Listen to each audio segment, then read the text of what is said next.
વિઠ્ઠલ બાપુજીની તિથિ નિમિત્તે આપણે બધા મળ્યા છીએ. 45 વર્ષ થઈ ગયા.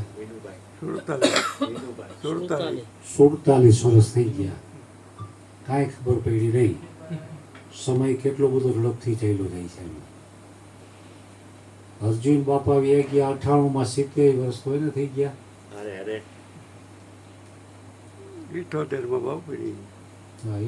માં બાપુજીને. તો આ કેટલો બધો સમય ઝડપથી જાય છે. છતાં એટલે મહાપુરુષો કહે છે કે તમારે મૃત્યુને કાયમ રોજ યાદ કરવું, તો વૈરાગ્ય રહેશે. જો મૃત્યુ યાદ નહીં આવે તો આ સંસાર સાચો લાગશે ને એમાં ડૂબી મરશો. ફળિયામાં જોઈ લેવા ફોટા, વિશ્વાસ ન આવે તો. હમણાં કાલ આપણો ફોટો એમાં હશે, કોઈ છે જ. હાથ ઉડાવી દેજો ભાઈ, તેથી હું જઉં છું બેઠા. મેં પડાવી જ રાખ્યા છે. અમારે ઘણો સમય પહેલા પટેલવાડીમાં અમારે વીનું ફાળા ને એવું આપતો.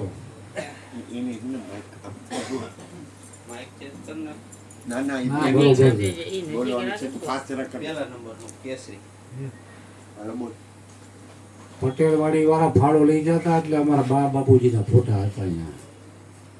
એક પર કઈક પ્રસંગો પાસે જમવા ગયા અહીંયા.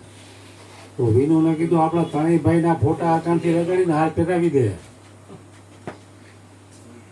બા બાપુજી તો વ્યા ગયા ને કોઈ ઓળખતો, આપણે તો હૈયા જ છીએ ને, તો કોઈક ઓળખે તો ખરા કે ફલાણા ભાઈ છે.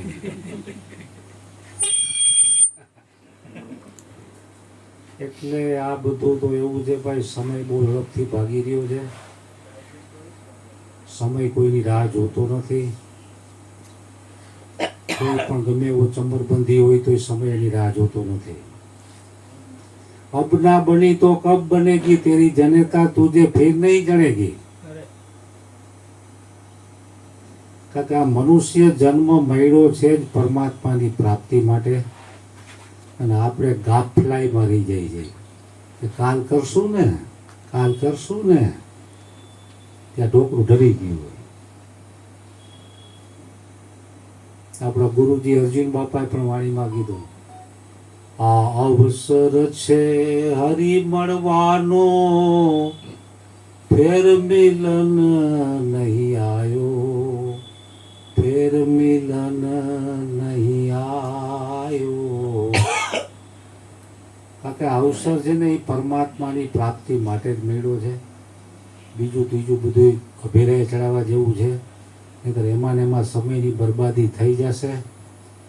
એટલે આ પરમાત્માની પ્રાપ્તિનો જે મોંઘો મનુષ્ય દેહ મળ્યો છે, એનો સદુપયોગ કરી લેવાની વાત કરી હરેક મહાપુરુષો એમ. કારણ કે આ એક રસ એવો છે કે તમામને ભેગા કરવાનું કામ કરેલા. તો આ જેટલા જણા આવ્યા તો આવ્યા ભેગો, આમ જાણે 71 પેઢીના હગા કેમ હોય એવી રીતે ભેટી ભેટીને મળતા હતા. અને બધાને હૃદયમાં આનંદના ધોધ છૂટતા હતા. દિવાળી તમે જઈ જો લ્યો, આવી તો નહીં મળો કોઈને. ભલે કાજુ બદામ ખવડાવે, કાજુ કતરી ખવડાવે 1500 કિલો વાળી. પણ આ જે રહ્યો ને એ પ્રેમ છે ને, એ અનોખો પ્રેમ છે. કારણ કે પ્રેમ જ પરમાત્માનું સ્વરૂપ છે. શ્રીમદ ભગવદ્ ગીતા રહ્યો એ પણ ભગવાન શ્રી કૃષ્ણના શ્રી મુખેથી પ્રગટેલું અમૃત છે.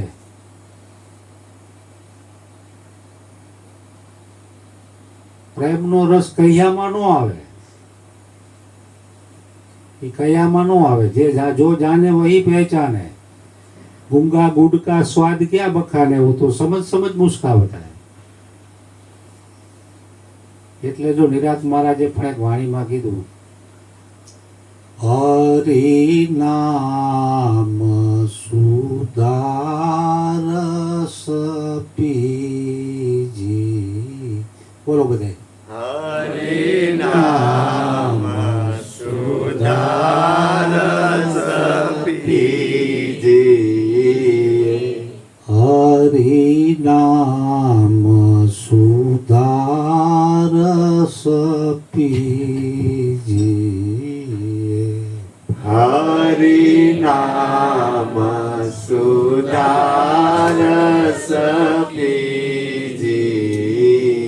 પિતા જન્મ મરણ મટી જાય સુધારસ પીજીએ. પિતા જન્મ મરણ મટી જાય સુધારસ પીજીએ. હરિ નામ સુધારસ પીજીએ. હરિ નામ સુધારસ પીજીએ. કારણ કે હરિનામ સુધારસ એટલો બધો કિંમતી છે. અજ ઉમિયાપતિ ઈચ્છકે ના અદ્ભુત પદનો પ્યાલો રે. બ્રહ્મા વિષ્ણુ મહેશ પણ આના ઈચ્છુક છે એમ. અને આપણને ઈચ્છા નથી થતી તો એ કેટલી બધી આપણી કમનસીબી. વાહ બાપ વાહ. દેવતાઓ પણ જો આ રસના તરસા હોય તો આપણને કેમ તરસ લાગતી નથી? કારણ કે આ તરસ લગાડવા માટે સત્સંગ ભજન ધ્યાન છે. નહીં તો પરમાત્માનું વ્યાપક સ્વરૂપ હરેક જગ્યાએ બધાને ગુરુના ચરણે જેટલા ગયા એને બતાવી દીધો છે કે ભાઈ બધે તું જ છો. તો અહીંયા કાંઈ મોજ નથી આવતી કે તમારી યાદી નથી આવતી? મહાપુરુષોનો સંગ કરે તો અહીં જ કાં યાદી આવે? કારણ કે અહીંયા દેહાદ્યાસ હોય છે આપણો. અને મહાપુરુષો દેહાદ્યાસ મટાડવાનું કામ કરે છે. કારણ કે એ દેહથી ઉપર ઉઠેલા છે. ઉપર ઉઠેલા હોય તમને ઉપર ઉઠાવી શકે. શરીર વાળાનો સંગ કરશો તો તમને એ દેહાદ્યાસથી ઉપર નહીં લઈ આવી શકે ક્યારેય પણ. આપણે ગુરુજી દેહાદ્યાસથી ઉપર ઉઠેલા હતા તો એનો સંગ જેટલાય કર્યો એને બધાને અમુક અંશે તો ઉપર ઉઠાવ્યા જ છે. પછી પોતાને દેહ સમજે તો એ પોતે જાણે. બાકી એને તો વાત સ્પષ્ટ જ કરી દીધી છે. સ્પષ્ટ વક્તા હતા. એને કોઈ નાનું મોટું નિર્ધન ધનવાન હતું નહીં. એવા સદગુરુ જેના હાચા એ હવડે હરખા ગણે. એને તો બ્રહ્મ જ્ઞાનનો ઉપદેશ બધા શિષ્યોને ખરખો આપ્યો. કબીરજી જેવા કહેતા કૂતરાને પણ જ્ઞાન થઈ શકે છે. લ્યો, પેલું કાચનું મંદિર હતું એમાં એક સાદો કૂતરો નાખ્યો તો ભોં ભોં ભોં મીંડો કરવા. બોલો કે બાપી આને તો કાંઈ નથી કે ઉપર અમારો બીજો કૂતરો પણ આવશે. ઘરનો કૂતરો. ઘરના કૂતરાને અંદર નાખ્યો તો એને ખબર હતી કે સામે જઈ હું જ છું, બીજો કોઈ છે જ નહીં. સોહમ સોહમ સોહમ નહીં તો બંદગી કરવા. કારણ કે નક્કી હતું મારા સિવાય કોઈ છે નહીં. હાવ હાવ હાવ હાવ ન કર્યું એને.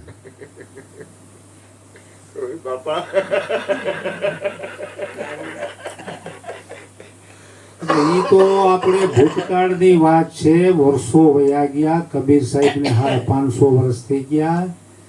તો અત્યારે અહીંનું નજર સામેનો તમને ચમત્કાર બતાવો. અહીંના ઉંદેડા બ્રહ્મજ્ઞાની થઈ ગયા. તમે નહીં.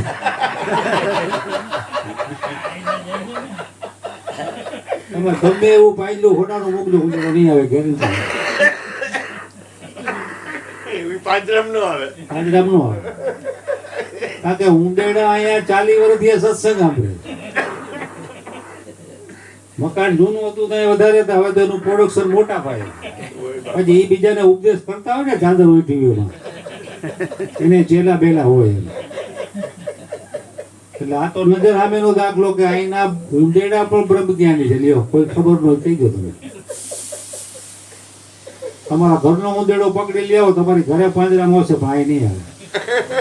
કારણ કે એના પગલા પડ્યા એટલે બ્રહ્મજ્ઞાની થઈ ગયો માનો ને.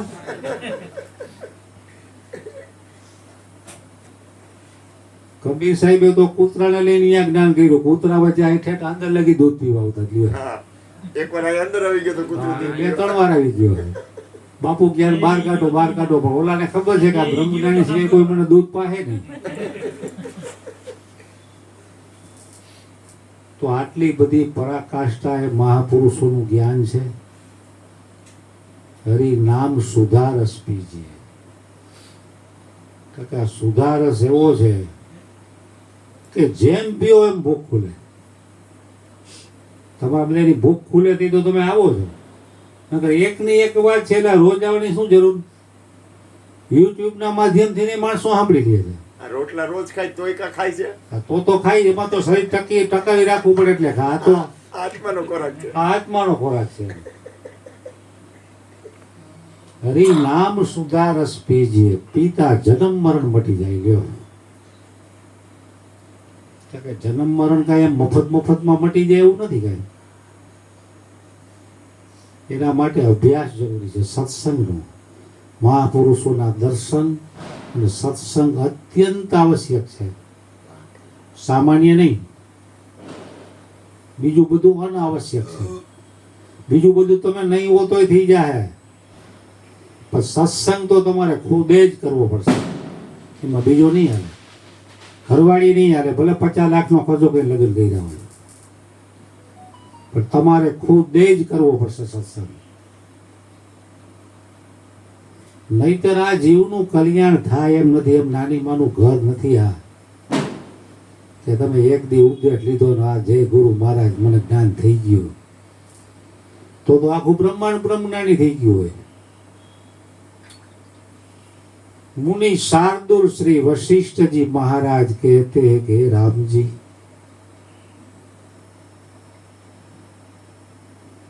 आ दीर्घकाळના સંસ્કારો દીર્ઘકાળના અભ્યાસ વિના નષ્ટ થતા નથી. તો એને એમ કેવું છે ને કે એક દિનના અભ્યાસમાં તમારું કામ પતી જાય. એમ કાનું કીધું?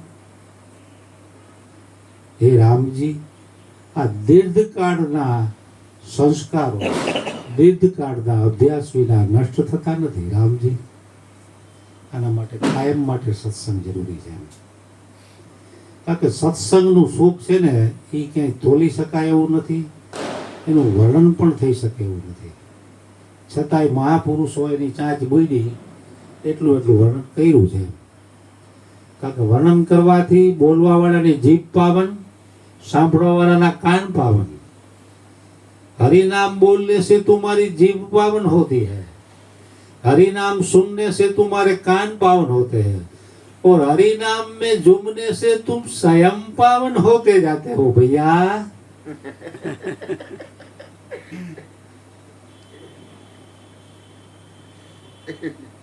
એટલે મહાપુરુષોની વાતો તો આવી બધી. આમ ગોરધનભાઈ છે ને મને પરાણે વાળા લાગે. કારણ કે એની જે સત્સંગની જે રીત છે ને એના હૃદયનો ભાવ છે. હું વખાણ નથી કરતો, પણ એ પ્રેમ મૂર્તિ છે, હૃદયના પ્રેમ મૂર્તિ છે. બીજાનો વારો આવવા દેશો? ના ના, બોલો બોલો, થોડુંક બોલો. આટલા બધા છે, બધા બોલશો તો ખબર પડશે બાપુ. કાંઈ આપણે બહુ કામ છે. અમતા તો ઘરે જઈને હોય જ જવાનું હોય ને. થોડુંક બોલો, પછી બોલું. ગુરુકુળ પાટી બધા બોલી. એટલે સત્સંગનો મહિમા અનંત અગણિત કીધો છે મહાપુરુષોએ. આપણે અર્જુન બાપાએ પણ જીવનના છેલ્લા શ્વાસ સુધી સત્સંગ મૂક્યો નથી. લગ્ન પ્રસંગ હોય તો મૂકી દીધા છે. હું પોતે લગ્ન હોય તો સત્સંગમાં નથી આવતો. લ્યો, પેલા મારી બુદ્ધિ એવી હતી કે લગ્ન તો કોક દીકરો, આ તો આ લોકોનો કાયમ ધંધો છે. હવે સારું એમ થયું લગ્નમાં ન જાય તો હાલે. હવે લગ્નમાં થાક લાગે છે, અને અહીંયામાં આવું જે વિષયોનો સંગ વિશેષ મળે લગ્નમાં. એક તો બ્યુટી પાર્લરમાંથી તૈયાર થઈને ગયા હોય, 56 પ્રકારના ભોગ હોય, અને લગ્નના ગીતો ગવાતા હોય માઇક દ્વારા, ખાવાની અવનવની વાનગી હોય, અને હગાવાલા ક્યારેક ભેગા થયા હોય એટલે બાજુમાં જોશથી રાડ પાડી પડે, કારણ કે ઘોંઘાટમાં સાંભળાય નહીં. 1000 માણસ ભેગું થયું હોય એટલે વિષયોનો રંગ, વિષયોનો સંગ વિશેષ મળે ને એનો થાક લાગે. તમે ઘરે આવીશો તો એટલો થાક નહીં લાગે, ધંધામાં નહીં લાગે. કારણ કે વિષયોનો સંગ વિશેષ મળે એટલે આ જીવને થકી નાખે. અરે અરે કારણ કે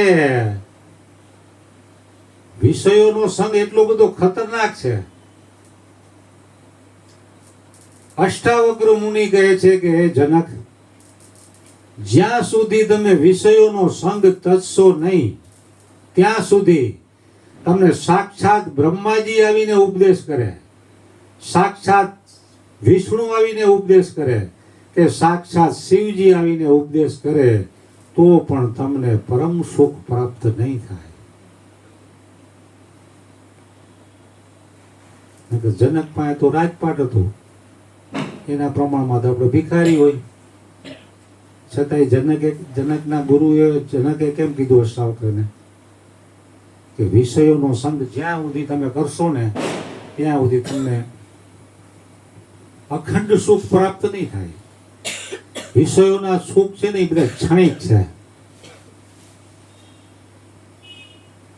જોત રે જોતામાં પાનબાઈ દિવસો વયા જાશે ને 21,600 ને કાળ ખાશે.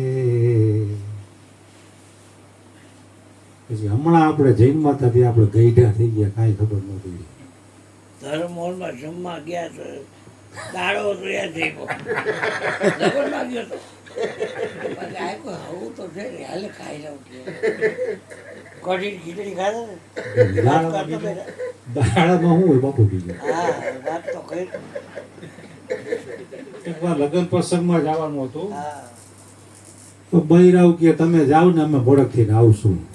દાડામાં કઈ તૈયાર થવાનું ન, હું તો લેગો જબો પછી નીકળી ગયો. દાડામાં તમે લગ્નમાં ગયા હતા.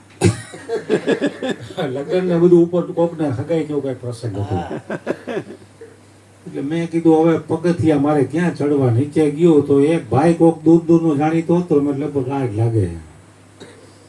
એટલે કઢી ને ખીચડી ને રોટલી ને બાજા ને રોટલા ને મરચા ને એવું બધું હતું.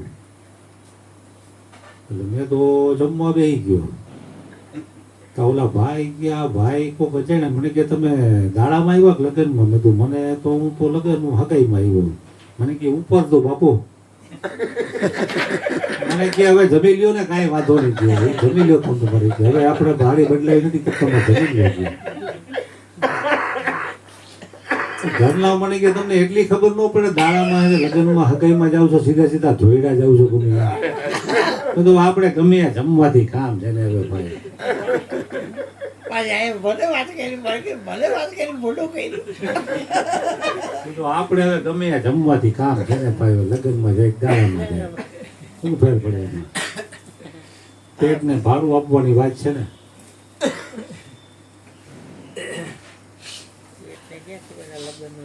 હા, એટલે સત્સંગનો મહિમા વર્ણવવામાં આવે એવું નથી. મુનિ શાર્દુલ શ્રી વશિષ્ઠજી મહારાજ કહેતે હે રામજી, ચાંડાળના ઘરની ભિક્ષા ઠીકરાના હેઠા વાસણમાં એક ટંક પણ જો જમવા મળતી હોય તો પણ આત્મરામી મહાપુરુષોનો સંગ ન તજવો જોઈએ. કારણ તે અન્ય ઐશ્વર્યોથી શ્રેષ્ઠ છે. सम्राट के साथ रहकर राज्य करना भी बुरा है, न जाने वो कब रुला दे. संतों के साथ भीख मांगकर भी रहना अच्छा है, न जाने वो कब रुला दे, कब परमात्मा से मिला दे. સંતોના સંગમાં કદાચ ભીખ માંગવાના દિવસો આવે ને તો સંગ નો છોડવો. પીછે લગે સતપુરુષ કે તો બહુ બંધન તો એટલે એનું વાહેનું કપડું પકડવાની વાત નથી. જે માર્ગે હાઈલાજી માર્ગે હાલવાની તમને વાત શાન કરે છે. પીછે લગ સતપુરુષ કે તો ભવ બંધન તોડ. સત્ય વાત જ છે, સમજાય તો. સમજણમાં છે સવડું અને અણસમજણમાં છે અવડું. એટલે સમજણ વાળા મહાપુરુષોની બલિહારી છે. કબીરજીએ કઈ કીધું હોય કે સમજણ કા ઘર દૂર है जैसी लंबी खजूर, ચડે તો ચાખે પ્રેમ રસ ને ગીરે તો ચકના ચૂર. કારણ કે તમારી પાસે કદાચ આખું બ્રહ્માંડ તમારા નામે કરી દેવામાં આવે ને, પણ સમજણ નહીં હોય તો તમે દુઃખી જ થવાના. પણ ભલે ઝોપડામાં રહેતા હો, પણ જો તમારી પાસે મહાપુરુષોની સમજણ હૃદયમાં બેસી ગઈ ને, તો કાંઈ પણ નથી, તમારી અખંડ મોજ છે. લ્યો, આનો અનુભવ મેં કરેલો છે. અખંડ મોજ છે, અખંડ આનંદ. બાકી તો તમને કદાચ ગમે એટલા ભોગ દે તો તમે સુખી નહીં થાવ. હજી લગીમાં કોઈ દીકરો મારો થયો નથી. જો સુખી થઈ જતા હોય તો ચક્રવર્તી સમ્રાટો રાજપાટનો ત્યાગ કરીને ગુરુના ચરણે જાય શું કામે ને? એટલી તો બુદ્ધિ હાલે ને આપણી. તો મહાપુરુષોના ચક્રવર્તી સમ્રાટોની દ્રષ્ટિએ તો આપણે ભિખારી છે. એના કરતા સદગુરુના ઘરના ભિખારી બનવું સારું. હે સદગુરુ દાતાર, મને સંસારના સુખ ન દોતો પણ તારા ઘરનો ભિખારી મને બનાવજે. કારણ કે ભિખારી ન્યાલ થઈ જાય એમાં. અને ઓલો ભલે ધનવાનનો દીકરો હોય, હાથમાં કાંઈ ન આવે, રાખ જ થાય છે. એટલે સદગુરુ મહારાજને હૃદયથી પ્રાર્થના કરી આપણે બધા ભેગા સાથે મળીને કરુણા વરુણા અમારી ઉપર કરો કે તમારા ઘરના અમને ભિખારી બનાવજે હે દાતા. સંસારના કોડીના સુખ મારે ન જોઈએ. હું તો સાદા સોદા ટુકડા ખાવ મોરી માં, મારું મન લાગ્યું ફકીરી માં. હું તો ટાઢા ટુકડા રોટલા ખાવ મોરી માં, મારું મન લાગ્યું ફકીરી માં. હીરા ને મોતીની માળા મારે નવ જોઈએ. હું તો તુલસીની માળા પહેરું મોરી માં, મારું મન લાગ્યું ફકીરી માં.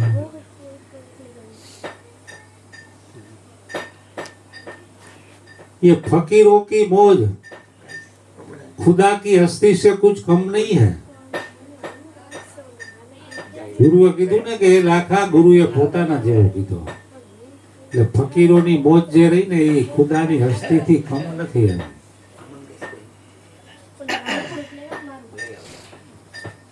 એટલે સદગુરુ મહારાજના ચરણોમાં પ્રાર્થના કરી દઈ કે અમારા સૌનું મંગળ કરો, કલ્યાણ કરો, સૌને સુખી રાખો, સૌને નિરોગી રાખો, સૌને કાયમ મૃત્યુ યાદ આવે એવી કરુણા વરુણા કરો.